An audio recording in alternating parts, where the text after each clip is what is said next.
ολοκλήρωσα μόλις την επίσκεψή μου στο μεγαλύτερο και με τη μεγαλύτερη προσφορά νοσοκομείο αντιμετώπισης τραυμάτων από ατυχήματα, το ΚΑΤ.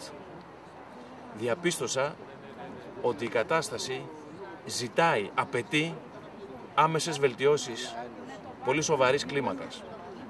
Ειδικότερα όσον αφορά στην προμήθεια υλικών απαραίτητων για να επιτελέσει άρτια τη λειτουργία του το μεγάλο αυτό νοσοκομείο. Και αυτό είναι αρμοδιότητα της περιφέρειας. Η προμήθεια υλικών και η βελτίωση των υποδομών. Δυστυχώς διαπιστώνω με μεγάλη λύπη μου, τα χρόνια του τρέχοντος ΕΣΠΑ περάσανε σχεδόν πλήρως αναξιοποιητά. Μόνο μία προμήθεια έχει γίνει που αφορά έναν μαγνητικό τομογράφο σε 7 ολόκληρα χρόνια, ενώ τα αιτήματα είναι πολύ περισσότερα. Βλέπουμε λοιπόν ένα μεγάλο έλλειμμα αποτελεσματικότητας που καθιστά το λεγόμενο πλεόνασμα Σγουρού πλεόνασμα αδράνειας, απραξίας και αιτία απολογίας.